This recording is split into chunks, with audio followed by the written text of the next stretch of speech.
ওকে, তাহলে হচ্ছে আজকে আমরা নেক্সট প্রোগ্রাম করি। তো এইচটিএমএল এর প্রথম কাহিনী যেটা লিখতে গেলেই স্টার্ট করতে হবে আমার হচ্ছে ডক টাইপ দিয়ে। তো ফার্স্ট এর যে জিনিস লেখা সেটা লিখে নিই আগে, ডক টাইপ এইচটিএমএল। আর প্রোগ্রাম সেভ করে নেই। সাপোজ এটার নাম দিলাম আমি ক্লাস 2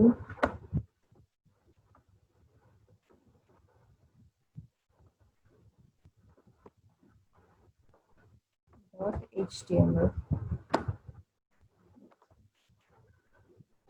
এখানে সবসময় খেয়াল রাখবেন যখন আপনার প্রোগ্রাম সেভ করবেন তখন ডেফিনেটলি এইচটিএমএল এক্সটেনশন দিয়ে নেবেন, নয়তো প্রোগ্রাম কনফিউজ হয়ে যাবে যে আসলে কি লিখতে চাচ্ছেন।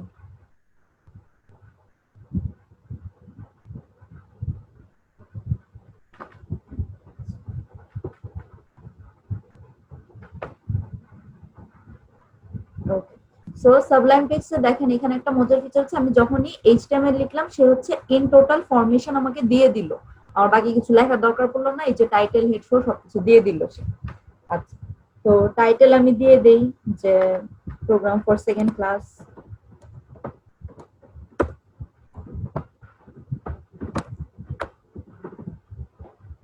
আচ্ছা, এবার হচ্ছে বডিতে আমরা মেন কাহিনী লিখবো, আজকে প্রোগ্রামে যা লিখবো। তো এর আগের দিন হচ্ছে আমরা হেডার করেছি, হেড আর হচ্ছে প্যারাগ্রাফ করেছি। তো হেড লিখলাম একটা সাপোজ H1, তো লিখলাম ট্যাক্স ফর টুডে।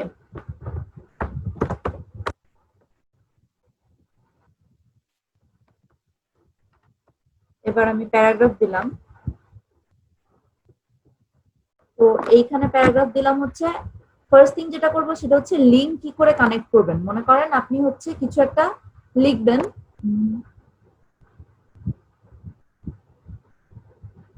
সাপোজ আপনি হচ্ছে কোন একটা প্রোগ্রাম লিখবেন, মানে একটা পেজ আছে, সেই পেজে হচ্ছে আপনি ওই পেজে ক্লিক করলে মনে করেন একটা টেক্সট আছে, ধরুন ক্লিক হিয়ার যে কোনো একটা টেক্সট আছে, সেই টেক্সটে ক্লিক করলে আরেকটা লিঙ্ক ওপেন হবে। এটা কি করে করবেন? তো এটা করতে হলে হচ্ছে আবার অ্যাঙ্কর যে প্রপার্টিটা সেটা হচ্ছে অ্যাঙ্কর বলা হয়। তো এটা হচ্ছে লিঙ্ক অ্যাডিশন লিখলাম, লিঙ্ক অ্যাডিশন এটাকে বলা হয় হচ্ছে অ্যাঙ্কর।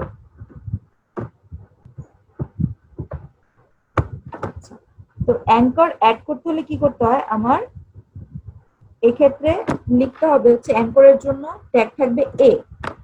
আচ্ছা, এবার অ্যাঙ্কর ট্যাগের যে কাহিনী সেটা হচ্ছে এইখানে এ লিখলাম, তারপর লিখতে হবে HERF। HERF লিখার পর হচ্ছে আমার এখানে লিঙ্কটা দিয়ে দিতে হবে, যে এই লিঙ্কটা আমি এখানে অ্যাড করতে চাচ্ছি। ঠিক আছে, তো HERF দেওয়ার পর ইকুয়াল টু দিব, ইকুয়াল টু দেওয়ার পর আমি এখানে আমার ইনভার্টেড কমা দিব, ডাবল ডাবল কোটেশন, ডাবল কোটেশনের ভিতর আমি যে লিঙ্কটা দিতে চাই সেটা দিব। এখন সাপোজ আমি এখানে ফেসবুক চাই ওপেন করতে, তো আমি এখানে হচ্ছে ইন বিটুইন লিখে দিলাম, ফেসবুকের ইউআরএলটা অ্যাড করে দিলাম।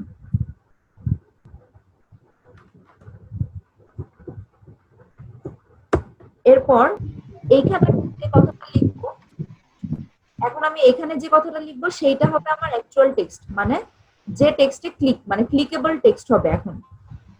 তো এই জায়গায় আমি লিখলাম যে ক্লিক হেয়ার অথবা ক্লিক টু ব্রাউজ ফেসবুক,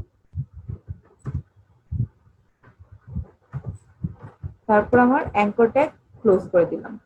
ঠিক আছে, তো এই হচ্ছে আমার অ্যাঙ্কর ট্যাগ। তার মানে কি হচ্ছে এ HERF এইটুকু লেখার পর এর পর স্পেস, তারপর HERF দিয়ে ইকুয়াল টু, এখন ইকুয়াল টুর পর আপনি ডাবল কোটেশনের ভিতরে যে লিঙ্কটা দিবেন সেই লিঙ্কটা হয়ে যাবে ক্লিকেবল লিঙ্ক। আচ্ছা, আর এইখানে যেটুকু কথা লেখা আছে ক্লিক টু ব্রাউজ এভরি, মানে মাঝখানে আপনি যে কথাটা লিখবেন সেই কথাটা এখানে শুধু দেখা যাবে, ইউআরএলটা দেখা যাবে না। ঠিক আছে, তো ইউজুয়ালি আমি সেভ করলাম, এটা সেভ করার পর এবার আমি প্রোগ্রামটা রান করি।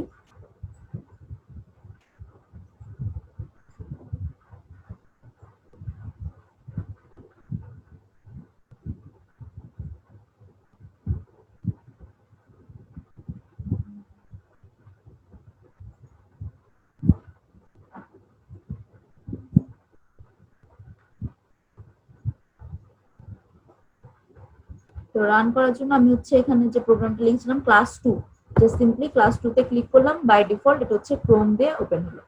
এবার কি আছে, ট্যাগস ফর টুডে এটা ছিল আমার H1, then link addition anchor click to browse FB. কি ব্যাপার, ক্লিকেবল হলো না কেন?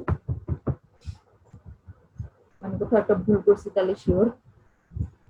AHRS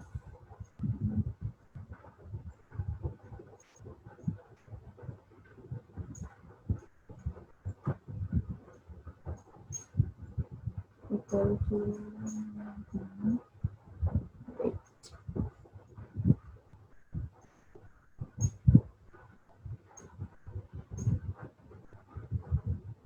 আরে কি, এটা তো ক্লিকেবল হওয়ার কথা ছিল। ম্যাডাম ওই এর পরে স্পেস হবে, দেন HREF। আচ্ছা আমি এখানে ভুল করছি, সরি, থ্যাংক ইউ। HREF হবে, স্পেলিং মিস্টেক করছিলাম। HREF, এটা এর আগে আমি দিছিলাম, ভুল দিছিলাম, আর উল্টাপাল্টা হয়ে গেছিল।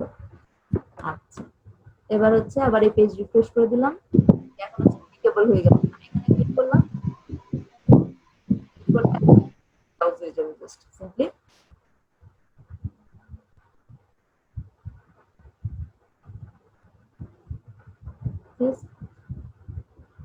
আচ্ছা, এই গেল হচ্ছে আমার ক্লিকেবল লিংক।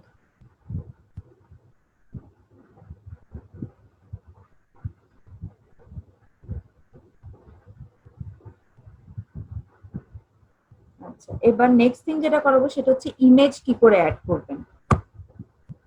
সাপোজ আপনার একটা ইমেজ অ্যাড করতে হবে, আমি লিখে দিলাম দিস ইজ ফর ইমেজ।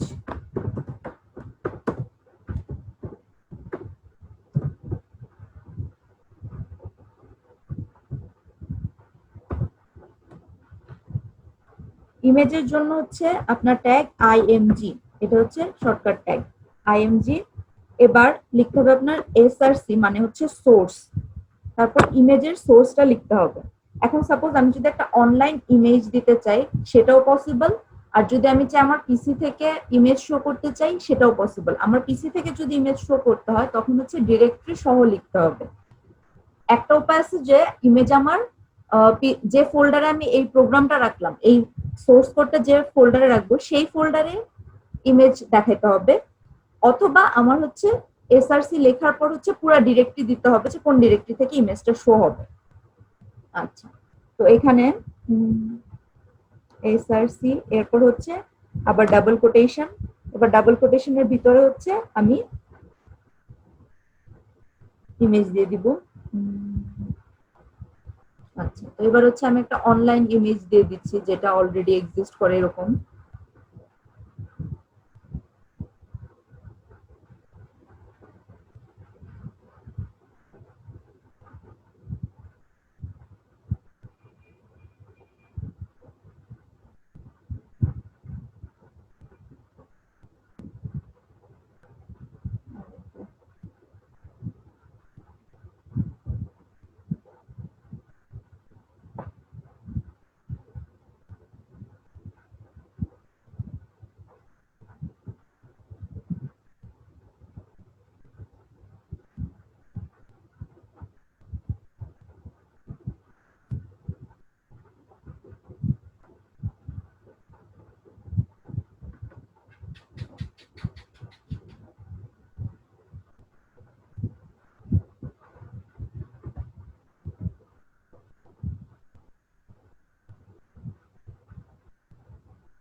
তো হচ্ছে আমি একটা ইমেজ অলরেডি এক্সিস্ট করে এমন একটা ইমেজ দিলাম, দিয়ে এরপর হচ্ছে ফার্দার আমার ট্যাগ ক্লোজ হয়ে গেল। এবার ইমেজ হচ্ছে সেলফ ক্লোজিং ট্যাগ, ইমেজের জন্য আপনার আলাদা করে আবার এই যে ব্যাকস্ল্যাশ IMG লিখতে হবে না।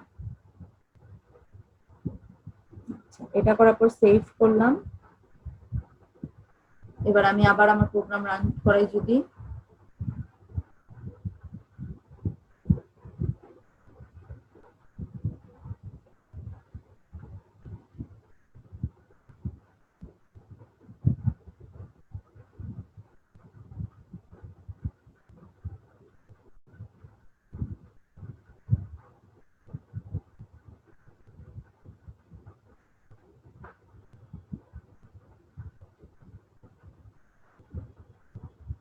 আচ্ছা ইমেজ এখানে ব্রোকেন আসতেছে বিকজ আই থিঙ্ক আমার নেটের সমস্যার কারণে ব্রোকেন আসতেছে। আচ্ছা আমি আমার পিসি থেকে নরমালি একটা ইমেজ করাই।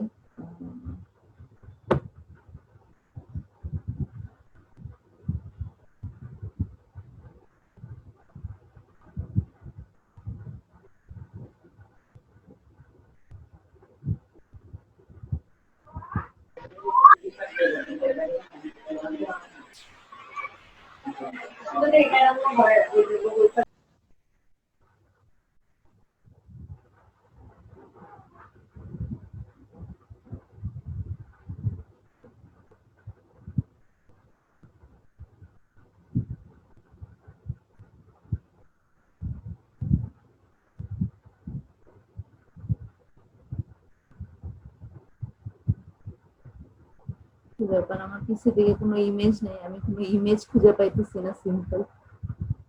আচ্ছা একটা পাইলাম। বর্তমান সময় ম্যাডাম কারো পিসিতে পিকচার থাকে না, এজন্য বুঝতে পারছেন না, সব অনলাইন বেজ হয়ে গেছে।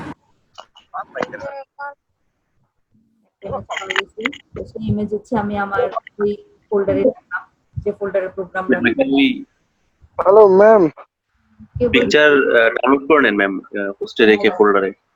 হ্যাঁ একটা 1 ঘন্টা যাবত ট্রাই করে ঢুকতে পারছি না। এটা নোমান।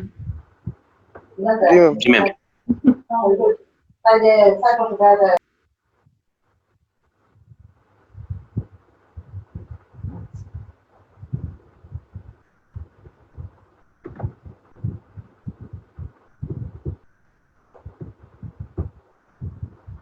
হচ্ছে আমি ওই পিকচারের নাম দিয়ে দিলাম। এবার আরেকটা জিনিস যেটা করা যাচ্ছে, এটা হচ্ছে নর্মাল আপনার পিকচার ইয়ে গেল। এবার আপনি হচ্ছে পিকচারের যদি আপনি ডেফিনেশন চেঞ্জ করতে চান, যেমন আপনি হচ্ছে একটা অল্টারনেট টেক্সট দিতে পারবেন পিকচারে।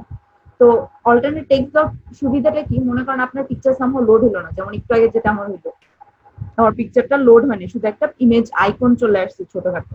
তো ওই জায়গায় কি হবে, আপনি যদি অল্টারনেট একটা টেক্সট দিয়ে দেন, তাহলে পিকচার যদি বাই চান্স লোড না হয় তাহলে ওখানে অল্টারনেট টেক্সটটা দেখাবে। মাঝে মাঝে দেখবেন আপনি নেট স্লো থাকলে দেখা যায় যে ব্রোকেন ইমেজ আসে, কিন্তু ইমেজ পুরো লোড হয়নি, বাট একটা ছোটখাটো টেক্সট আসলো, ধরেন ইমেজটার কি নাম সেটা আসলো, ঠিক আছে।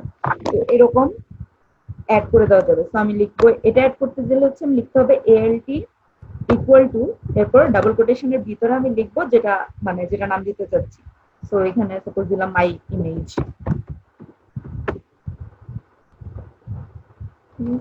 দেন ইয়া ক্লোজ। আচ্ছা এবার সেভ দিলাম।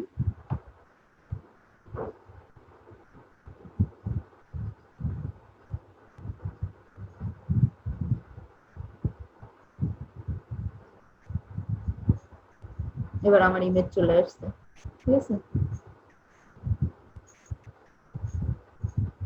আচ্ছা এখন দেখেন এই ইমেজ হচ্ছে এত বিশাল সাইজের আসছে, এখন আপনি চাচ্ছেন ইমেজটা এই সাইজের না আসুক, তখন কি করবেন, আপনি ইমেজ চাইলে ম্যানিপুলেশন করতে পারবেন, ইমেজের সাইজ আপনার নিজের ইচ্ছে মতো হাইট আর উইডথ দিতে পারেন। তো সেক্ষেত্রে কি করবেন, এই যে ইমেজ ট্যাগটা লিখলেন, আপনি যে লাইনের ভিতর ইমেজ ট্যাগ করলেন সেই লাইনের ভিতরে আপনি হচ্ছে ইমেজ ম্যানিপুলেশনের জন্য দিবেন।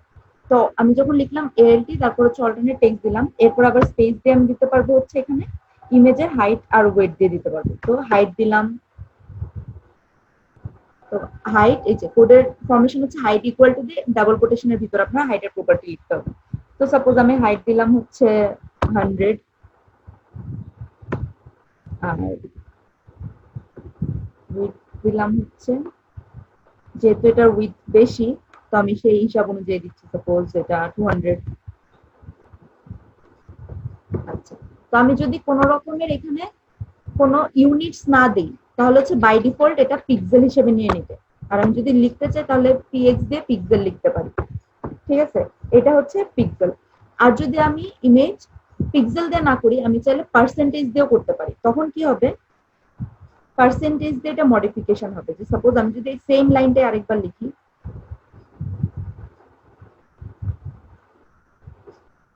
সেম লাইনটা আগে আরেকবার লিখে আমি শুধু এখানে পার্সেন্টেজ ইউজ করলাম পিক্সেলের জায়গায়।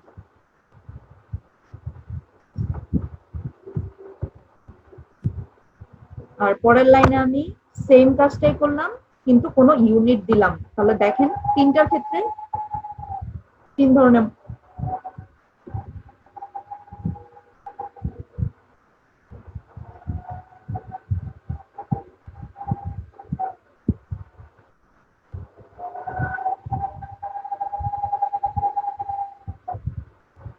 এবার দেখেন এখানে হচ্ছে প্রথম ইমেজটা দেখেন, এটা হচ্ছে আপনার পিক্সেল ওয়াইজ হয়ে গেল। সেকেন্ড ইমেজে কি হলো, পার্সেন্টেজ, তার মানে ইমেজটা যতটুকু ছিল সে সেইটার অনুযায়ী পার্সেন্টেজে হিসাব করে নিল। দেখেন এটা ডাবল করে দিছে একদম 200% দেওয়ার কারণে। এরপর লাস্টেরটা হচ্ছে বাই ডিফল্ট সে পিক্সেল নিয়ে নিয়েছে, কারণ হচ্ছে আমি কোনো ইউনিট দেইনি। আচ্ছা এই গেল ইমেজটা। এখন তো আই থিঙ্ক নামাজের টাইম হয়ে গেছে। আচ্ছা তো ইমেজ গেল। এবার হচ্ছে আচ্ছা ইমেজ হচ্ছে আমি এই পার্সেন্টেজটা কেটে দিই, কারণ এটা দেখতে খুব বিশ্রী দেখাচ্ছিল। আচ্ছা তো এখানে হচ্ছে আমি হাইট ওয়েট নিজের ইচ্ছা মতো দিয়ে দিলাম। নেক্সট থিং যেটা সেটা হচ্ছে, এখন সাপোজ আপনি হচ্ছে চাচ্ছেন যে আপনার ইমেজটাই হচ্ছে একটা ক্লিকেবল ইমেজ হোক, ঠিক আছে? যেটা আমি করলাম যে একটা টেক্সট লিখলাম ক্লিক হিয়ার, আমি চাইলাম হচ্ছে যে একটা ইমেজ থাকবে, সেই ইমেজটাতে ক্লিক করলে তারপর সেটা ওপেন করবে। তখন সেক্ষেত্রে করবেন কি, আপনার এই যে অ্যাঙ্কর টেক্সট মানে অ্যাঙ্কর যে ট্যাগটা আছে সেই অ্যাঙ্কর ট্যাগের মাঝেই আপনি হচ্ছে এই জায়গায় ইমেজটা দিবেন। মানে যেখানে আমি একটা টেক্সট দিলাম যে ক্লিক টু ব্রাউজ এফবি, এই জায়গাটায় হচ্ছে আপনি টেক্সট না দিয়ে একটা ইমেজ দিয়ে দিবেন। তো সাপোজ তখন কি হবে, আমি লিখবো হচ্ছে HREF। আচ্ছা এবার এখানে হচ্ছে লিংক দিয়ে দিলাম, সাপোজ এই ফেসবুক লিংকে দিয়ে দিলাম আমি।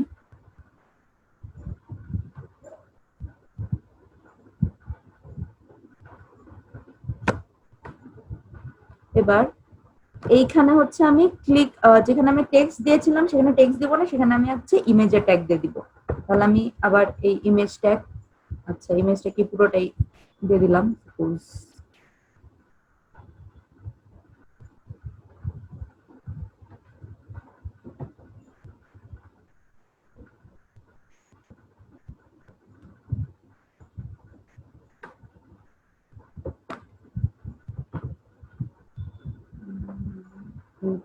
আচ্ছা এখানে আমি অল্টার টেক্সটের নাম চেঞ্জ করে দিলাম, এখানে দিব ক্লিকেবল ইমেজ নামটা চেঞ্জ করে দিলাম।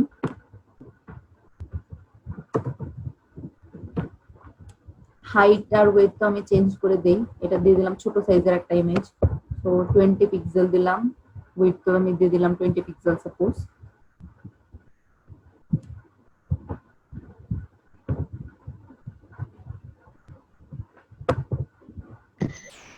ম্যাডাম একটা কথা ছিল।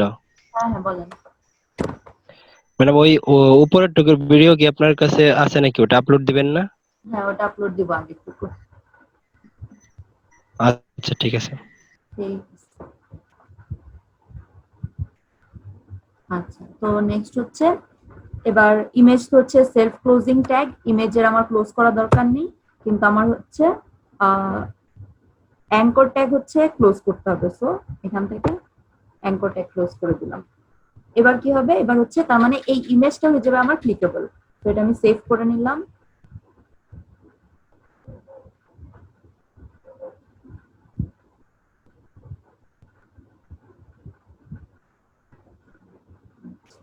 তো এবার যদি আমি ফাইল, তো এটা ছিল আমার ফাইল যে ক্লাস 2, এটা আমি রান করালাম। তো এবার হচ্ছে এটা হচ্ছে আমার প্রথম ইমেজ, আর এই যে দেখেন পাশে ছোট্ট করে যে ইমেজটা আসছে এখানে, সেটা হচ্ছে আমার ক্লিকেবল আছে। এটা বেশি ছোট হয়ে গেছে, একেবারে ভিজিবল হচ্ছে না, আমি এটা সাইজ একটু বাড়াই দিই।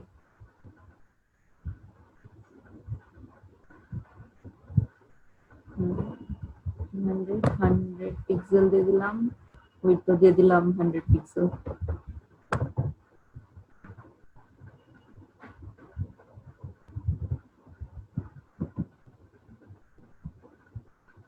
আচ্ছা এই যে এখন যে পাশে ডান পাশে যে ছোট্ট করে ইমেজটা আসছে সেটাতে ক্লিক করলে তার মানে হচ্ছে এটা হচ্ছে আমার ক্লিকেবল ইমেজ হবে। দেখেন আমি যখন এই ইমেজে রাখতেছি তখন হচ্ছে আমার মাউসের আইকন চেঞ্জ হচ্ছে না, কিন্তু আমি যখন এই ইমেজে নিলাম তখন আমার মাউসের আইকন চেঞ্জ হয়ে গেল, তার মানে এটা আসলে ক্লিকেবল ইমেজ হয়ে গেল।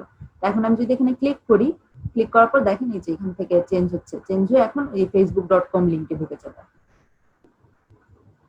ঠিক আছে, এই যে facebook.com এ ঢুকে গেল। আচ্ছা আচ্ছা, এই গেল হচ্ছে আমার ক্লিকেবল ইমেজ। এবার আরেকটা জিনিস সেটা হচ্ছে দেখেন আমরা যখন এই লিংকে ক্লিক করতেছি তখন কি হচ্ছে আমার এই পেজেই লিংকটা ওপেন হচ্ছে। তো আমি চাচ্ছি যে আমার এই পেজে যেন লিংকটা ওপেন না হয়, যে লিংকটা ওপেন হবে একটা নতুন ট্যাবে গিয়ে। তখন সেক্ষেত্রে আপনি কি করবেন? সেক্ষেত্রে আপনার হচ্ছে এইখানে সাপোজ আমি হচ্ছে এই যে ট্যাগটা লিখলাম এখানে AHRF, এরপর হচ্ছে আমার এখান থেকে একটা অ্যাট্রিবিউট অ্যাড করে দিতে হবে আলাদা করে।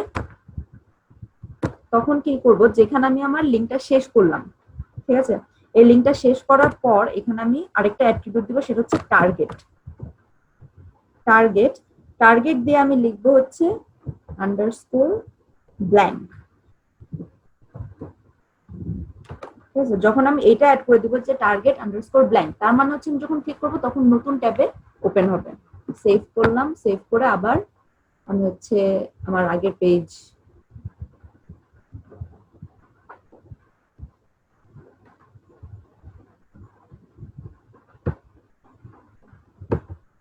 এবার দেখেন যখন আমি ক্লিক করলাম তখন একটা নতুন ট্যাবে ওপেন হচ্ছে, আগের ট্যাবে না, আগের প্রোগ্রাম আগের জায়গায় আছে, এখন নতুন ট্যাবে গিয়ে ওপেন হলো। ঠিক আছে, তো নতুন ট্যাবে ওপেন করার জন্য হচ্ছে আপনার এই কোডটা দিতে হবে, সেটা হচ্ছে এই পোর্শনটুকু শুধু অ্যাড করে দিতে হবে, যে টার্গেট ইকুয়াল টু, এরপর দিয়ে দিবেন হচ্ছে ব্ল্যাঙ্ক। আচ্ছা, এখন একটা জিনিস হচ্ছে আমরা যে এখানে যে জিনিসগুলো অ্যাড করতেছি, মানে যেগুলো হচ্ছে রেড কালার বা পিঙ্ক কালার, যে যে জিনিসগুলো দেখতে পাচ্ছেন এগুলোকে আমরা বলি হচ্ছে HTML ট্যাগ। ঠিক আছে, আর এইখানে যে দেখতেছেন এই জিনিসগুলো যেগুলো হচ্ছে আপনার লেমন কালারে দেওয়া, ঠিক আছে, SRC বা টার্গেট, ALT, হাইট, উইডথ, এগুলাকে আমরা বলি হচ্ছে অ্যাট্রিবিউট। ঠিক আছে, তার মানে একটা ট্যাগ নিলাম, সেই ট্যাগটাকে ম্যানিপুলেট করার জন্য এই ওয়ার্ডগুলো ইউজ করি, এগুলোকে আমরা বলি অ্যাট্রিবিউট।